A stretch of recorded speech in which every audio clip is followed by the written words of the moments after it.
10 days after that, can you remember the words of Jesus to his disciples? Go and wait in Jerusalem. Wait there. Until what? Until you have received this gift. On the day of Pentecost, the Bible says they were all gathered together. And the Father came. And Jesus came. Father gave to Jesus the gift, and Jesus came. He was there. Also, the church was born on that day. Jesus was there because he's the head of the church. And as the church was born, he poured out the gift of the Father for the first time in the history of humanity. And people who believe in him, ever since that day, can now receive the fullness of the gift of the Holy Spirit. That is called the privilege of Pentecost. Say with me, the privilege of Pentecost.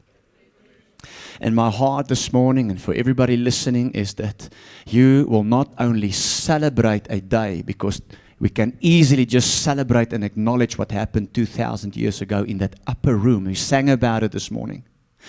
And I think that's one of the problems in the larger church in our day and time. Too many people are only celebrating an historic event. But it's not just an historic event that we're celebrating. It is also an event whereby we are thankful to celebrate a privilege.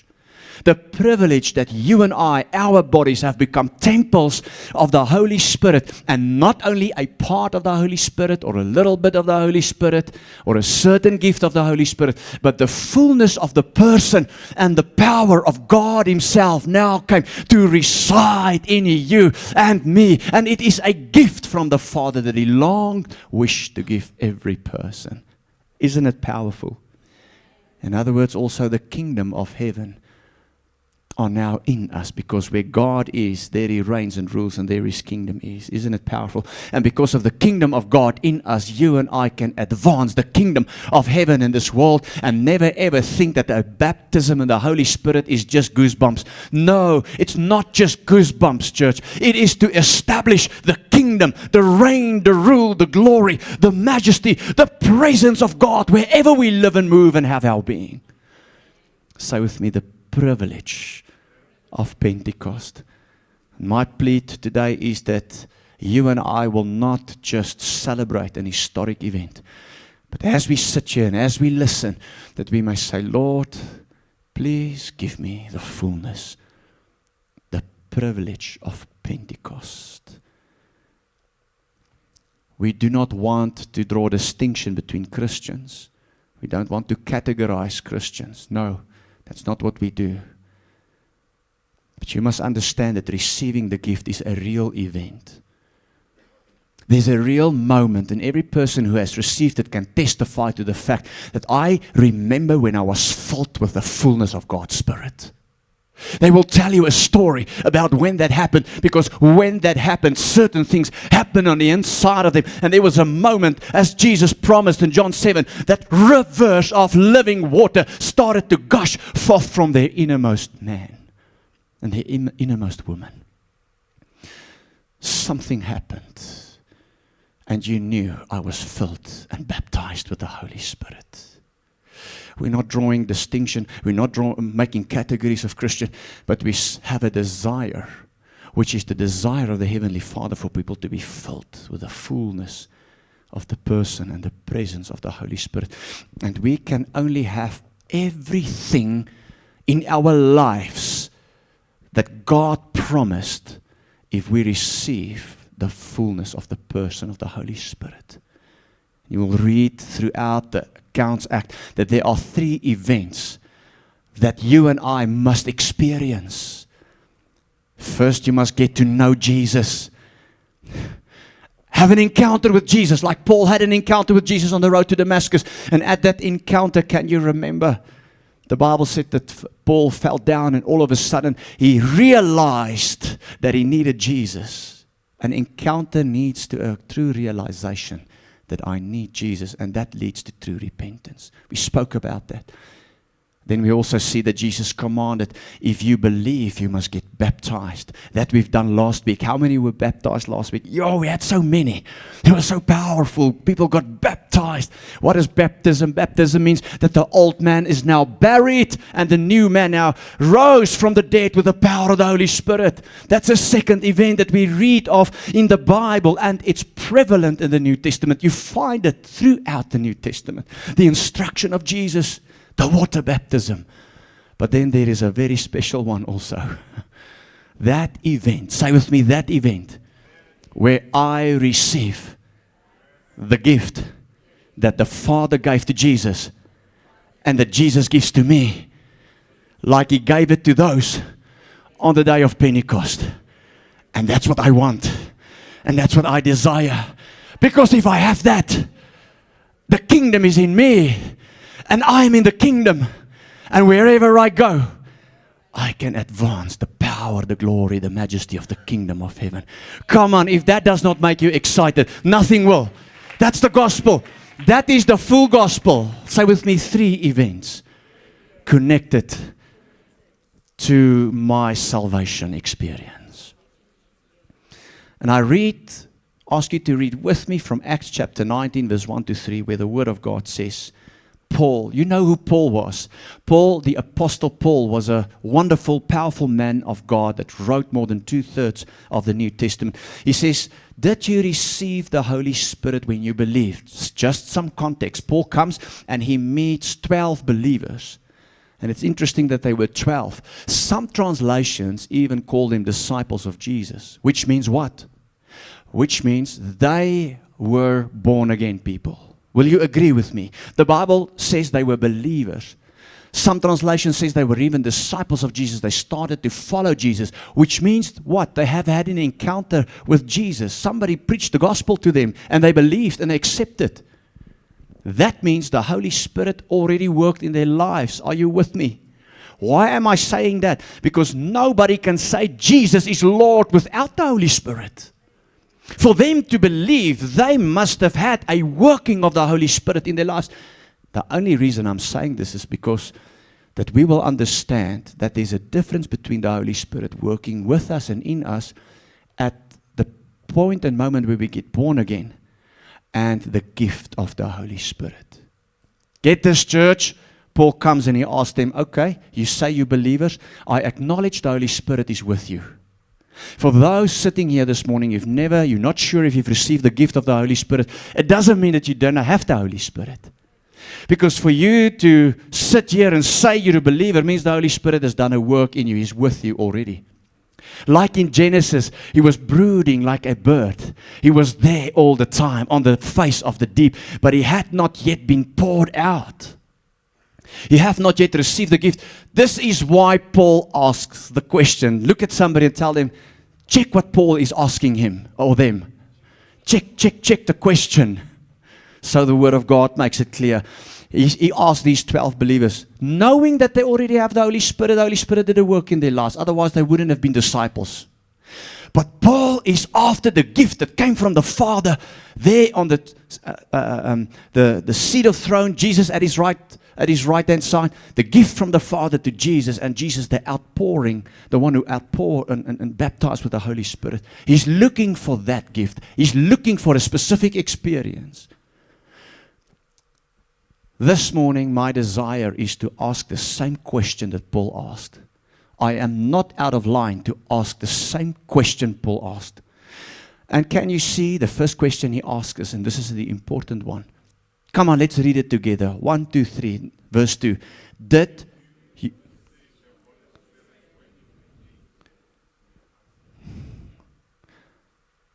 My sermon, the messages, just this question. I know you have the Holy Spirit. He worked in you. You're a believer.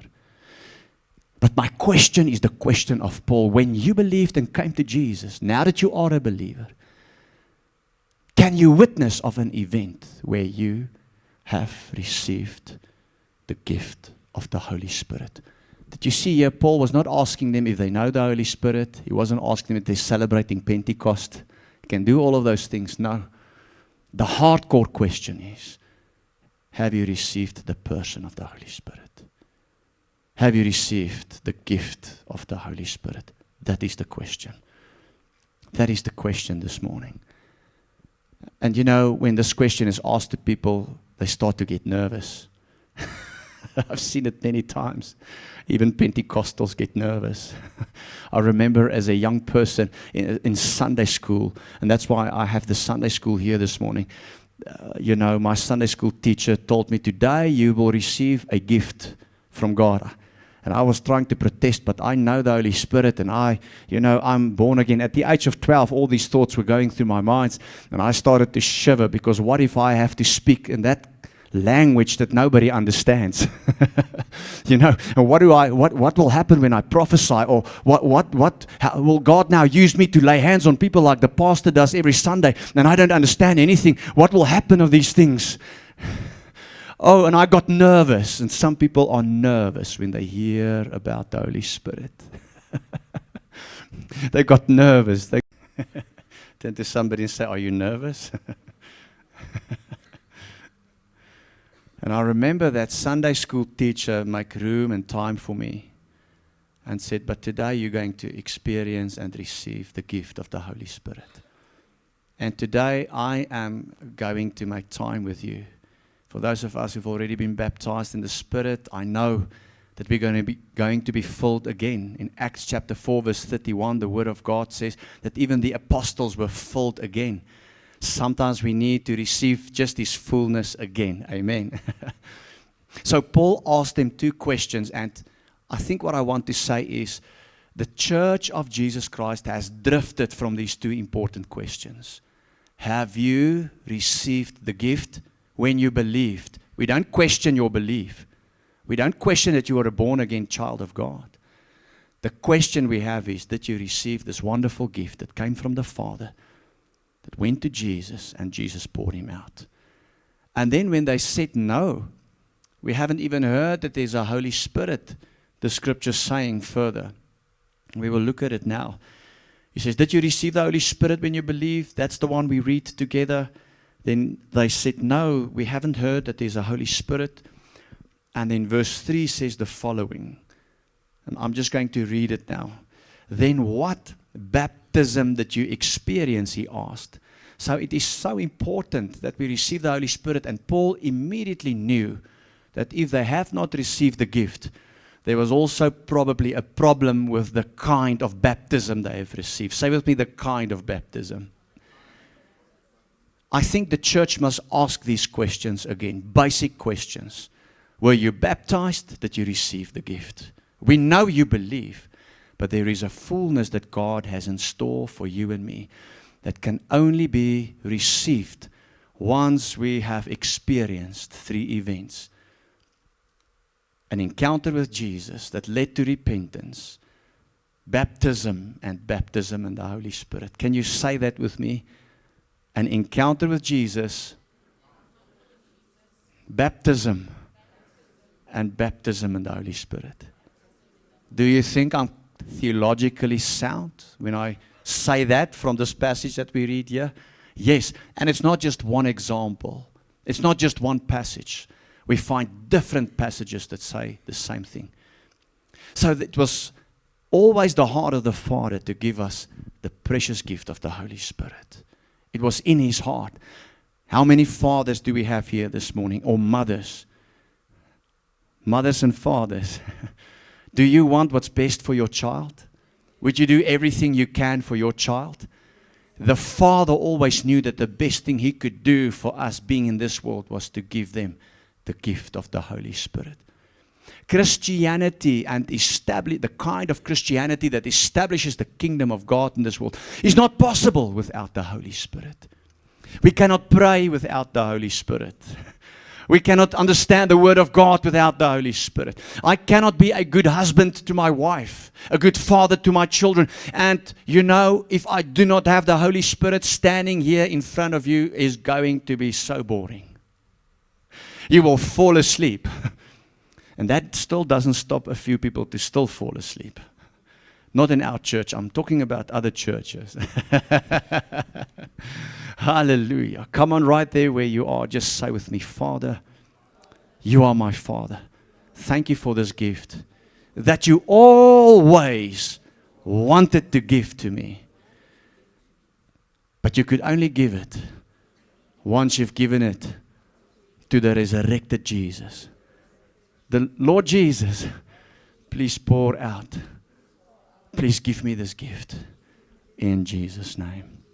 Amen. Amen.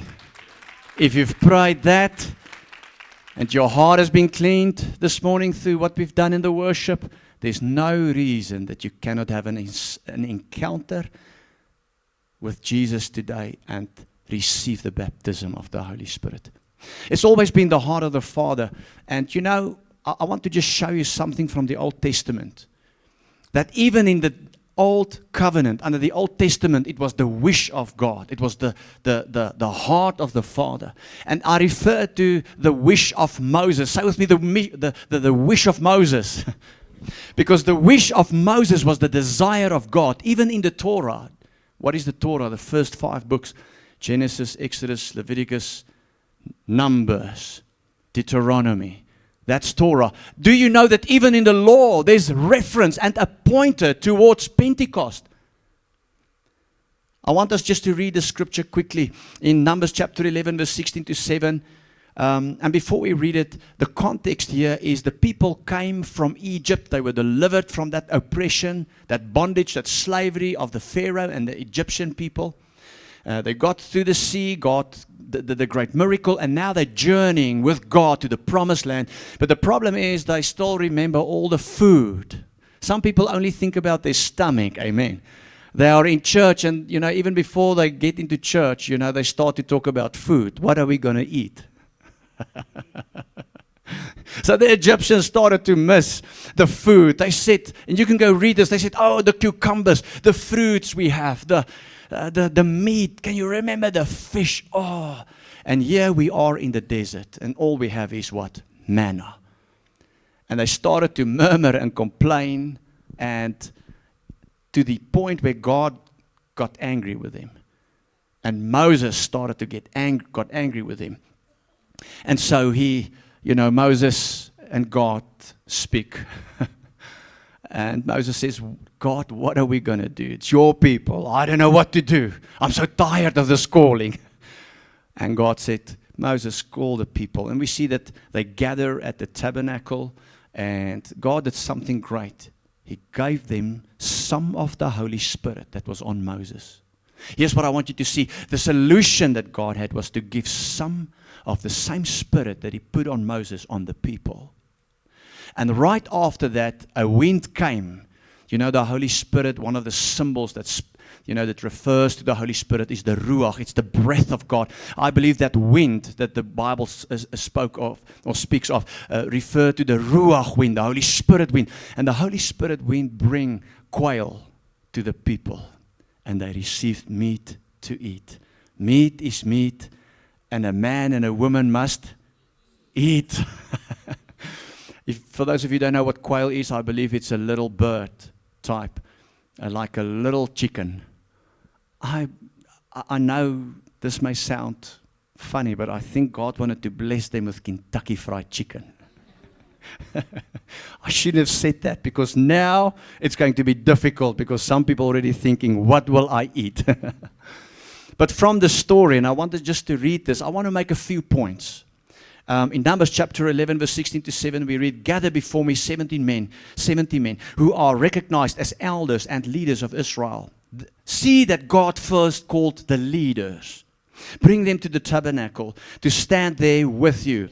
And I will come down and talk to you there. I will take some of the Holy Spirit, Moses, that's upon you. And I want you to see that the Holy Spirit was upon Moses, but He was not in Moses. He did not take His permanent place in all His fullness in the heart of Moses. This is not Pentecost. It's only a reference to what God had in store for His people that began on the day of Pentecost, what we're celebrating here.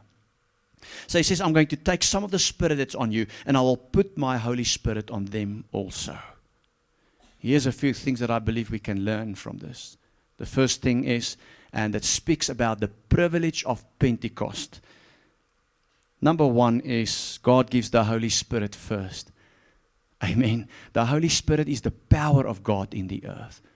That is why Jesus said to his disciples, wait in Jerusalem.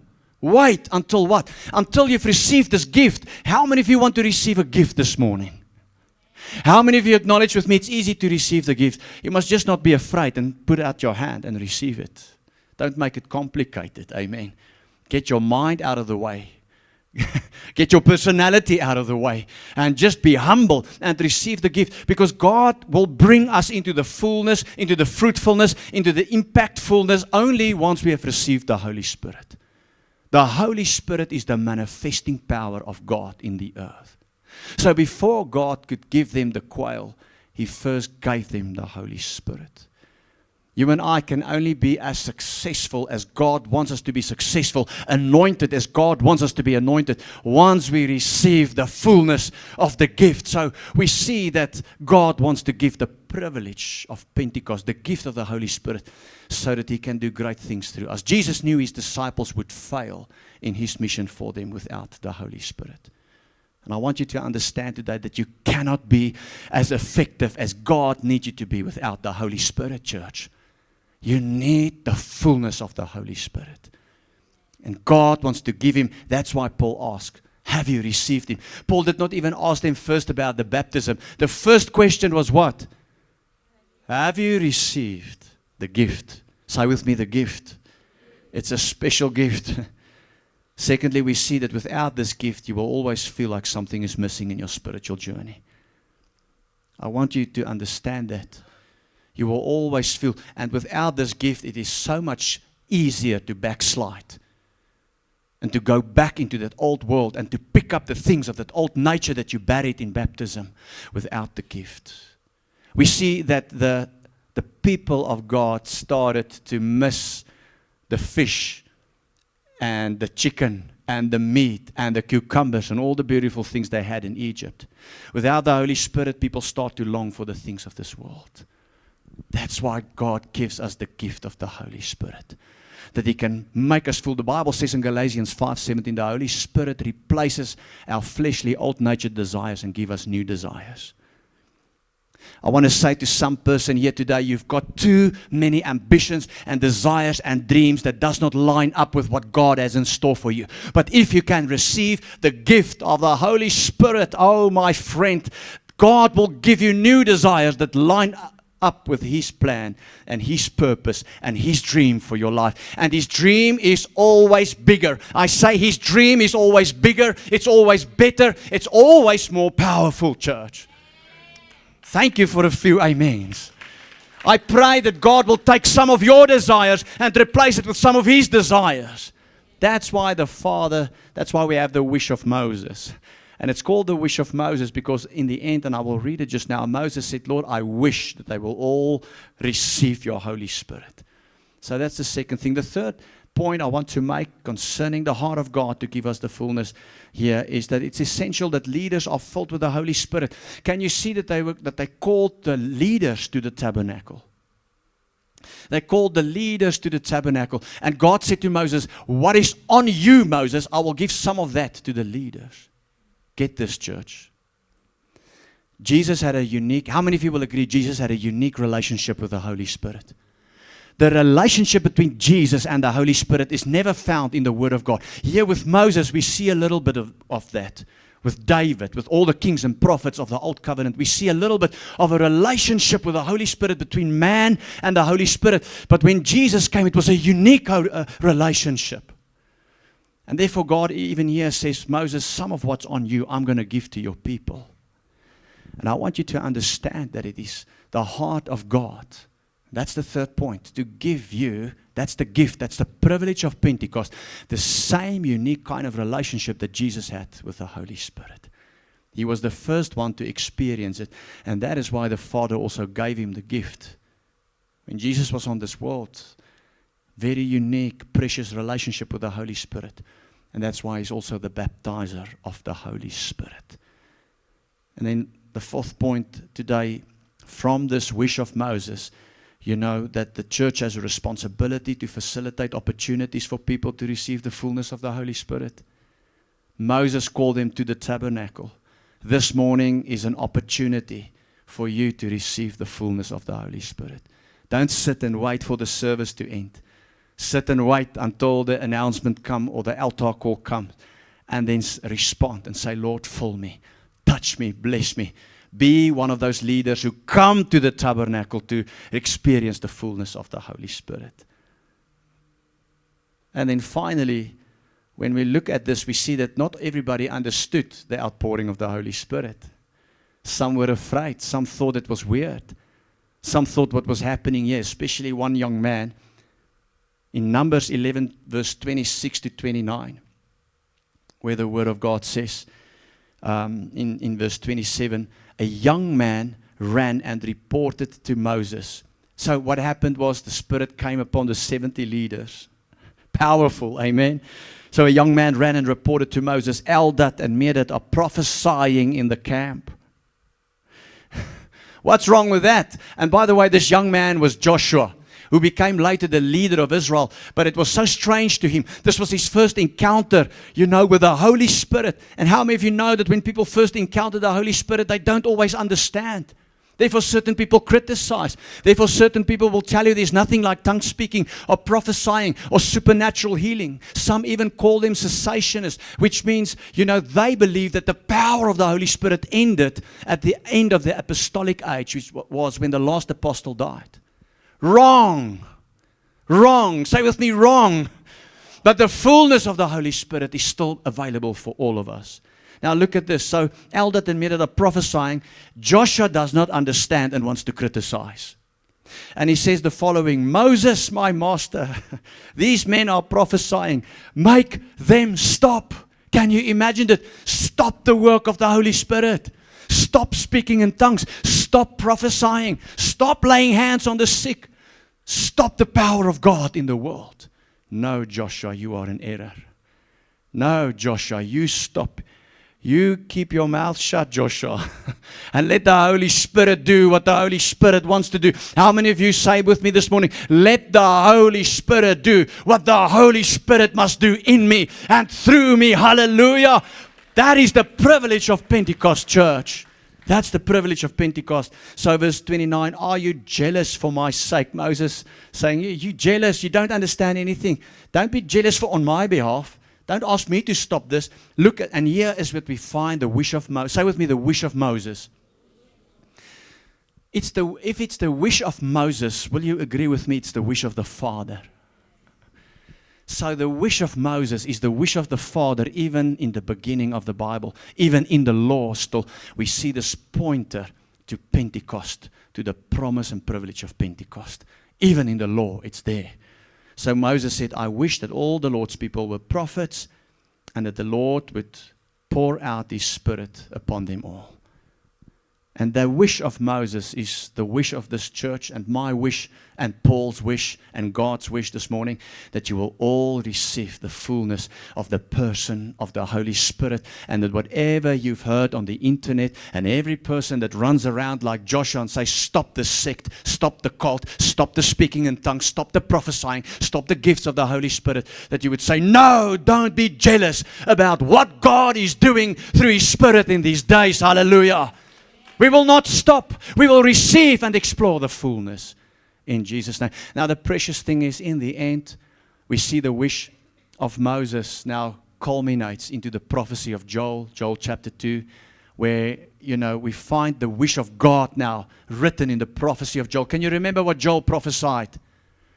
In the last days, I will pour out my Spirit upon some people, some pastors, some apostles.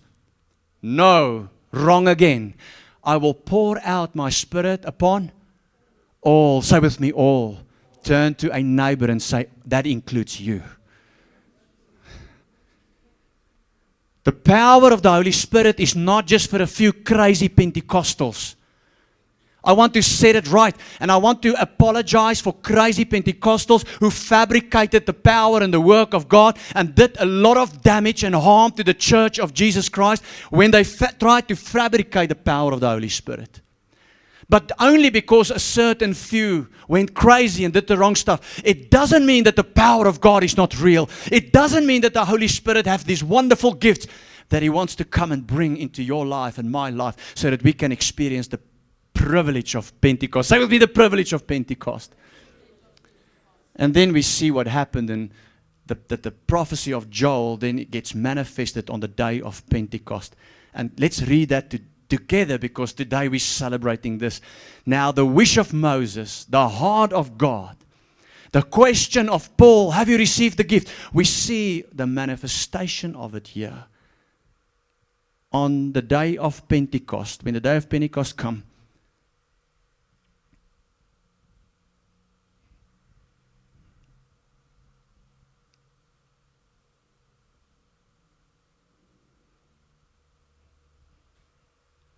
when the day of Pentecost came, they were all together in, say with me, one place. Go like this, say, we're all together.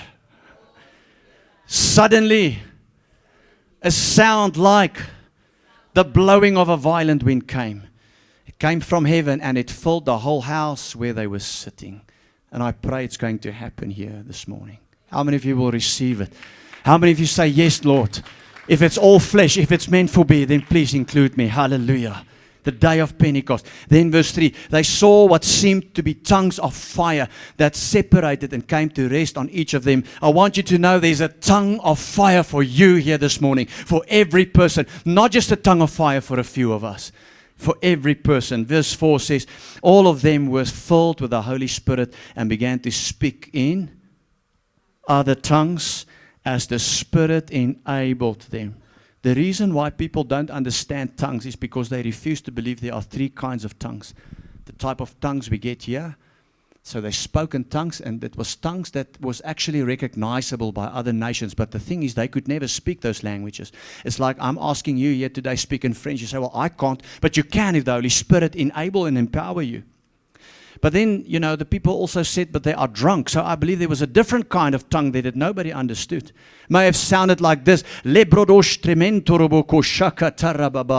Stop that man, Moses. Stop him. I don't know what they're doing. No, don't stop him. The Holy Spirit is enabling. The Holy Spirit is empowering. The Holy Spirit is giving a language for them to pray and to intercede and to war and to shake things in the realm of the Spirit so that the manifestation of the kingdom of God can come. Don't stop, but shake the world. Hallelujah. They're drunk. No, they're not drunk. Can you remember? Some of you say, well, why do you say drunk? Because they asked the question. You have not even read Acts 2. If you've read it, you will understand. They thought that they drank wine. And then they said, but they can't be drunk. It's still early in the morning. Die vliegtuig het nog nie oorgegaan nie. In Afrikaans, we've got a saying like we say here, that the Boeing has not yet flown over. So people wait until the first Boeing flies, and then they take the first sip. So that's where the joke comes from. So they said, but they can't be drunk. It's still too early for them to drink. And then Peter got up. And let's just talk about this drunk business. Because, a drunk person is a crazy thing to see. I don't know if you've ever seen a drunk person. I mean, that's quite weird. I'm only saying this because some people are criticizing the power of the Holy Spirit. Don't criticize tongues because you don't ever criticize stuff you don't understand. Just have an open spirit and receive by faith what God wants to do here this morning. Hallelujah. So now Peter has to get up and explain. And he says in Acts chapter 2, 16, 17, no, what you see was predicted long ago by the prophet Joel. In the last days, God says, I will pour out my spirit upon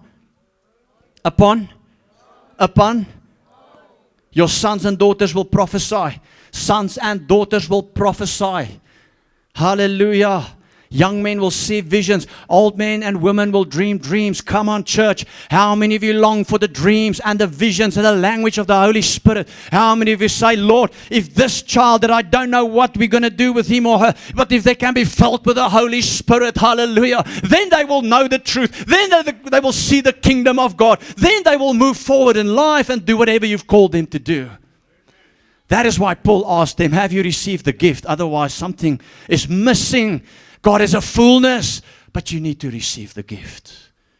Don't be nervous. Don't be cynical. Don't be critical. Don't be afraid. Open your heart. Open your mind. Put yourself aside. Let pride go. Let pride go. Let your personality take a hike in Jesus' name. And ask God to fill you with everything He's got in store for you in Jesus' name. That's the Bible. We see the heart of God, because Joel said they will pour out His flesh upon all people. And we see the heart of God, the Holy Spirit comes to all nations and people and generations.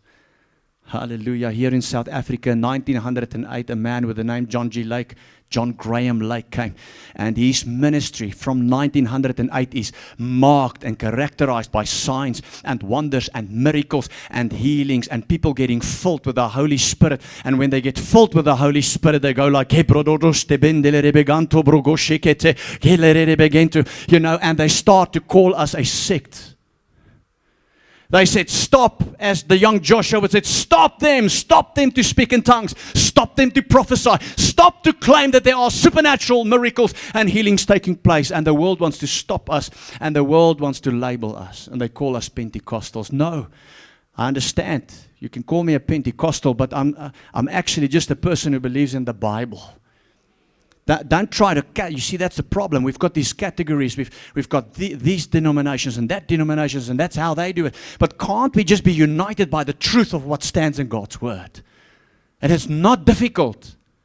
So this movement of John G. Lake then becomes the apostolic faith. Later they registered it, and they call it the Apostolic Faith Mission of South Africa. Jesus for Nations. This church is an apostolic faith mission of South Africa church. Hallelujah. We are not a little fly-by-night here saying our own stuff, doing our own things, and me standing up here and giving an opinion. No, I stand by the authority of the power of the Holy Spirit. I stand by the authority of a movement that were born in the book of Acts. Hallelujah. It's not my own stuff.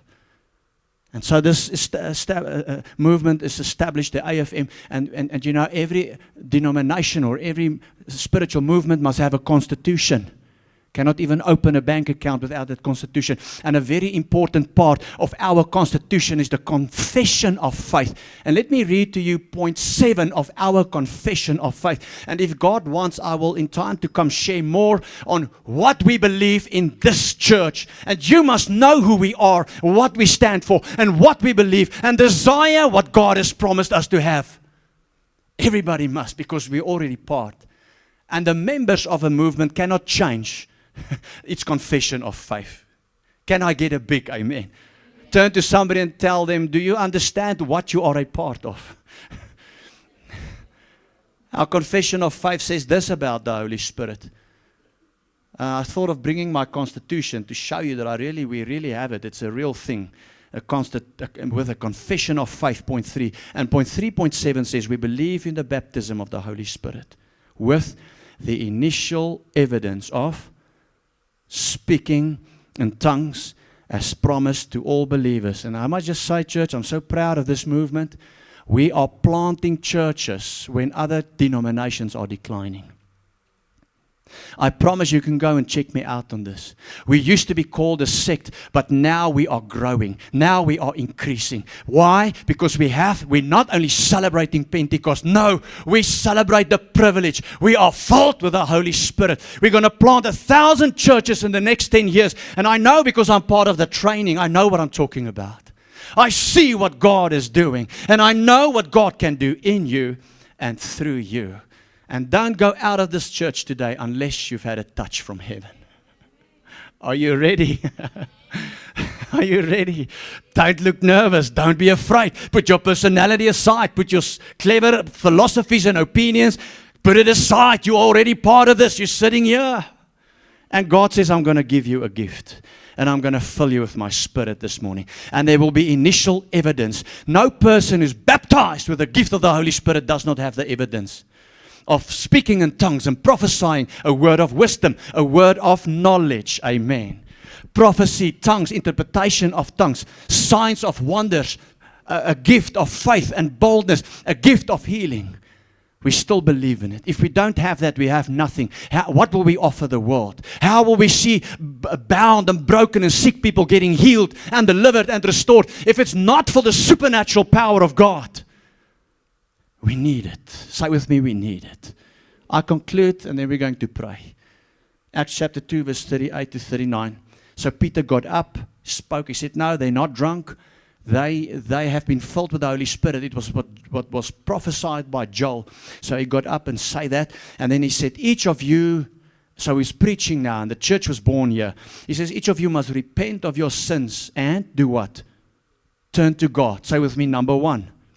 Repent and turn to God. Say with me, number 2. And be baptized in the name of Jesus Christ. Say with me, and then let's go to the next sentence and say with me, and then we will receive the gift. The gift. Point somebody and say, there's a gift. Point another person and say, there's a gift. Look. Go like this, say, there's a gift. There's a gift, everybody. There's a gift. There's a gift, yeah. He says, you will receive the gift of the Holy Spirit. Hallelujah. Lord, I pray that this church will this morning receive the gift of the Holy Spirit. That we will not play around with what you have for us. The fullness of your Spirit. That we can shake our communities, shake our nations, shake our generations, shake our young people, shake our old people. Shake, shake, shake. Only the power of the Holy Spirit can shake. Not philosophies. Not all kinds of stuff and opinions and trying to do nice stuff. Nothing shakes but the power of God. That's why God gave the Holy Spirit. He says, so beautiful, this promise is to you, to your children, and to those who are far away. So he's also talking about the Gentiles, which include you and I. Because there was the Jewish people and the rest of the people. So he says to them, the Jews, it's to you, to your families. He said, but those far away, it includes us. Turn to somebody, say you're included in the privilege and promise of Pentecost. Hallelujah. Hallelujah, church. Come on, church. If you have received the gift of the Holy Spirit right there where you are, speaking in tongues as initial evidence, just speak in tongues for a little bit. Come on. If you have not, pray to God in this place. Say, Lord, it's a promise from you. It's my promise also. Just every eye closed, every head bowed for a moment. Every person now preparing to receive the gift. Hallelujah. Kebro sambraba shabababa. Make them stop, Moses. No. It sounds weird. It sounds difficult. It cannot be from God. You are in error. Come on. See the word of God. Prophesy. Power of God, come upon us in the name of Jesus. Come on, church. Prepare your heart. We're going to pray in a moment. Acts 19 verse 5 to 6. And I conclude with this. Every eye closed, every head bowed. So that the Holy Spirit can get a hold of you. But listen to the word of God. You remember in the beginning we talked where we see that Paul asked the question, have you received the gift? Have you received the gift? They said no. He said, were you baptized? They said no. Then in the end, and this is how the story concludes, as soon as they heard that there was a baptism in the Holy Spirit, they were baptized in the name of the Lord. Then when Paul laid hands on them, what happened? When Paul did what? Lay hands. When he did what? Laid hands on them. The Holy Spirit what? Came on them, which means Jesus baptized them. And they spoke in other tongues. I received this language when I was 12 years old, and had it not been for my Sunday school teacher, I might not have even been here. I might not have even understand anything about the power of God, but somebody created an opportunity, and that's what I'm doing here this morning. An opportunity for you to put yourself aside and to be filled with the fullness on the day of Pentecost, on the day we're celebrating it, with the power of God. In Jesus' name. And they also prophesied. Every eye closed, every head bowed. Father, thank you for this wonderful meeting for your people. Lord, I've experienced clearly in my heart that I must be very serious this morning so that people will receive the gift of the Holy Spirit. My Father, I've done everything I could, humanly speaking, as your instrument. And now I pray that you come and do what only you can do, Lord. and fill your people with the person, the privilege, the power, the fullness of your Spirit. Thank you, Jesus. You are the baptizer. You are here in our midst. Touch every heart and fill every heart right now. In Jesus' name. Pray this prayer after me. Every eye closed. Nobody look around. Nobody moves. Say, Father, thank you that you've forgiven me. Thank you for Jesus. Thank you that my heart is clean before you. Thank you for this promise and that it applies to me. I believe I can have it. Now I pray, give it to me. I receive. I receive. I receive.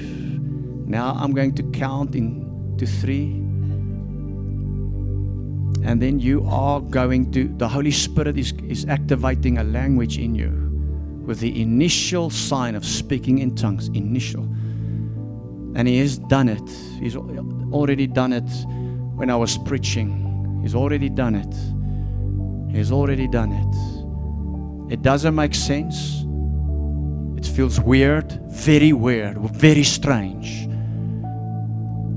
It's supernatural. I'm going to count to 3 and then you pray to God with that word. Sometimes it's 1 word or 2 words, 3 words that the Holy Spirit placed in you. Are you ready? Let's take a step of faith. 1, 2, 3. Pray in that language. Those of us who can pray softly. Give others an opportunity to speak that word right now. Don't think, take your mind out of it. Come on. God is doing it. The Lord shows me a lot of you have had that, but you were too afraid, too shy to say it. Right there where you are. Us who can speak in that heavenly language. Remo sombro trebente. Ni sobro bobo chambre de gestendele rebanto. Ni barobo koshakata rabababa hantoro robo shembelereso. Rebrodosha rembrege seketelere de begento. Nemboro robo koshandelere de bebento robosha. Pray, not in your language, in Afrikaans or English or whatever language. There's a word in your spirit. There's 2 words in your spirit. Pray it. God is giving you the gift.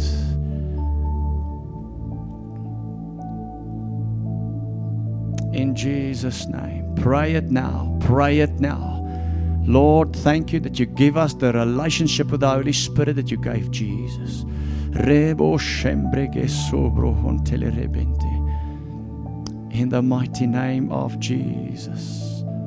In the mighty name of Jesus. Come on, church. Come on, church. Say, Father, thank you. Thank you for the gift. Thank you for the gift. Hallelujah. Hallelujah. Thank you for the gift. I remember when I received the gift, it sounds so strange to me. I felt so stupid. I really believed that it couldn't be from God. And I went home and I stopped for a day or 2. Then one morning I just felt the urge to say it again and again.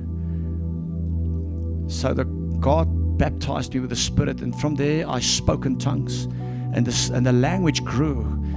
And as I started to pray in that language, I went into depths, with God, my relationship, and started to understand things of the spiritual realm, and started to prophesy, and God started to give gifts. But it began with that 1 word that I repeated. And I want to encourage somebody here today, and don't put you under stress or make you nervous, but it is a gift, but you cannot receive it if you do not have faith.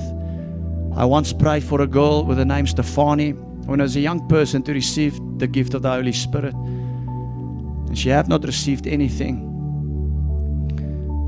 But I know she received the gift. I even said to her, you received the gift, and it was so beautiful. A week or two later, she came and said to me, you know what? As I was sitting on my bed, I just had this urge to pray in this tongues that doesn't make sense, and it's so crazy and strange. And all of a sudden, the rivers of living water started to flow from my innermost man. You see, the greatest metaphor for tongues is the rivers of living water, the language of the Holy Spirit, the supernatural language has been activated. I'm going to count to 3 again. You say, why do you do that? It's just to bring you to that moment to step out of faith and to receive. I've seen God done it a lot. This week in Randfontein, I did some Pentecost. It was so beautiful. I saw this young person there, you know, and his parents urged him to come. I laid hands on him. Nothing happens. A few minutes go by. All of a sudden he goes, Rebo Shakaraba Hantarabasha. When God baptized him in the Spirit, he started to baptize more people. And then the Spirit of God came so strong on that place. There was this one woman that, you know, she fell down. I haven't barely even touched her. And I could really, you know, sometimes these things are fabricated. But with this woman, she was so touched by God that she didn't even know where she was. I believe God dealt with things. Let's not leave this place until we have received an encounter with Jesus. Are you ready? Every eye closed, every head bowed. Say, Father, thank you. Fill me with your Spirit. Jesus, baptize me now. Holy Spirit, you are welcome to fill me with everything that you are. There's a word in your spirit. There are living waters in your spirit. You've heard the message. I'm going to count to 3. Don't pray in your language. Pray that word. 1 or 2 words. Are you ready? 1, 2, 3. Those of us who can speak in tongues softly, speak. Kibro shembre de beben talarada baba hanto. Rebobo shembre de begen talaraba giesobro bo shembrebe. Giasombro dostebente. Remo sobro koshikete rebaba hanto. Rebobobon talarabahanta. O kiesembo dostebente. Niesombre gishika rehembro koshakata. In Jesus' name. In Jesus' name. Who's spoken tongues for the first time? Every eye closed, every head bowed. You said a word for the first time this morning. You've spoken tongues for the first time. Quickly raise your hand. Just show me where you are.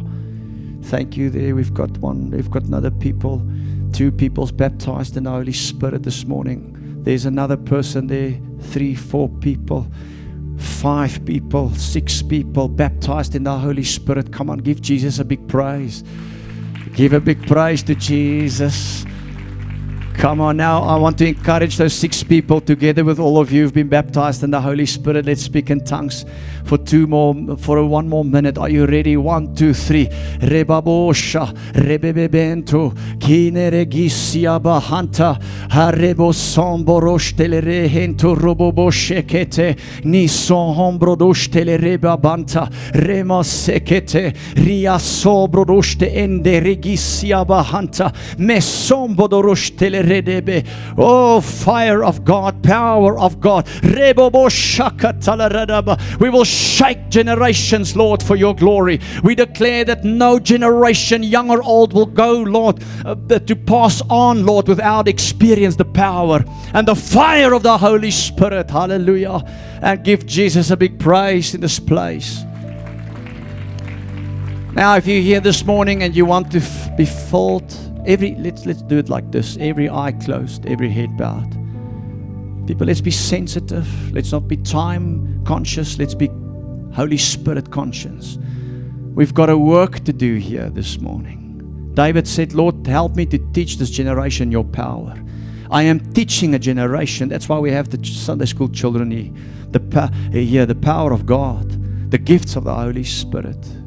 Just bear with me for a few more minutes. Who in this church this morning wants to be filled with the Holy Spirit, but you are not yet baptized? We have 6 already this morning. Paul laid hands. I want to lay hands on you to do what God has called me here to do. Lord, thank you. I'm serious with what you sent me to do. Every eye closed, every head bowed. If that is you, you say, I'm not leaving until I've received the fullness of the Spirit. Baptize me. Raise your hand right there where you are. Thank you, thank you, thank you. Can all those people come and join me in front here? I want to lay hands on you this morning. If there are more, God speaks to you, come. Come receive the fullness, the fullness, the fullness, the fullness, the fullness. I want to ask the question today. Every eye closed, every head bowed. Please, people, Lord, before you this morning, with great love and sensitivity, I want to ask a question. Every leader in this church, are you filled with the Holy Spirit and speaking in tongues? We see that Moses called the 70 leaders. I want you to know this is serious business. God says, Moses called the leaders first. Call them. I will put the Spirit that's on you, I'm going to put it on them. If you're a leader here this morning, you've not yet been filled with the Holy Spirit and speaking in tongues, you pray, you intercede like this. Remosha, rebaba, hantorodoko shekete. I'm telling you, this generation don't need anything else but the power of God. We're not going anywhere if we're not filled with the Holy Spirit. That's who we are as a church. Leaders, you must come this morning. We cannot lead anymore if we're not filled with the Holy Spirit. It's my responsibility to ask you this. It's between you and God. God never forces anybody. I just want to say that. It's loving, it's compassion, it's not manipulative. But Moses had to bring the leaders. And Armand needs to bring the leaders to the church to see that they're filled with the Holy Spirit. In Jesus' name. We've got a few people here this morning. Let's lay hands on them. Hallelujah.